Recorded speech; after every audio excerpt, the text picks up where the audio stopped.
মধ্যপ্রাচ্যে Iran Israel সংঘাতের জেরে বিশ্ববাজারে জ্বালানি তেলের অস্থিরতা সামাল দিতে হিমশিম খাচ্ছে দক্ষিণ পূর্ব এশিয়ার দেশগুলো। পরিস্থিতি নিয়ন্ত্রণে এবার সরকারি কর্মকর্তা কর্মচারীদের জন্য হোম অফিস বা বাসা থেকে কাজ করার জরুরি নির্দেশনা দিয়েছে থাইল্যান্ড ও ভিয়েতনাম। থাই কর্তৃপক্ষ এক বিবৃতিতে জানায়, সম্পদের কার্যকর ব্যবহার নিশ্চিত করতে যেসব ক্ষেত্রে সম্ভব সেখানে রিমোট ওয়ার্ক পদ্ধতি চালু করতে হবে। একই সঙ্গে জ্বালানি সাশ্রয়ে সরকারি দপ্তরগুলোতে এসি তাপমাত্রা ২৬ ডিগ্রি সেলসিয়াসে নির্ধারণ করে দেওয়া হয়েছে।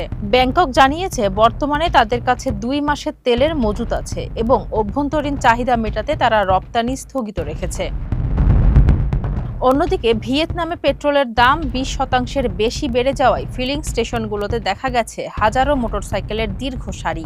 পরিস্থিতি নিয়ন্ত্রণে পেট্রোলিয়াম পণ্যের ওপর থেকে শুল্ক প্রত্যাহার করেছে হ্যানয়। ব্যক্তিগত যানবাহনের ব্যবহার কমিয়ে গণপরিবহন বা সাইকেল ব্যবহারের পরামর্শ দেওয়ার পাশাপাশি কোম্পানিগুলোকে হোম অফিসের অনুমতি দিতে আহ্বান জানিয়েছে ভিয়েতনাম সরকার। মূলত বিশ্ব রাজনীতির অস্থিরতায় তেলের আকাশচুম্বী দাম ও সরবরাহ সংকট মোকাবিলা করতেই এই কৃচ্ছ সাধন নীতি গ্রহণ করেছে দেশ দুটি। ফারজানা হাসিন, মানবকণ্ঠ।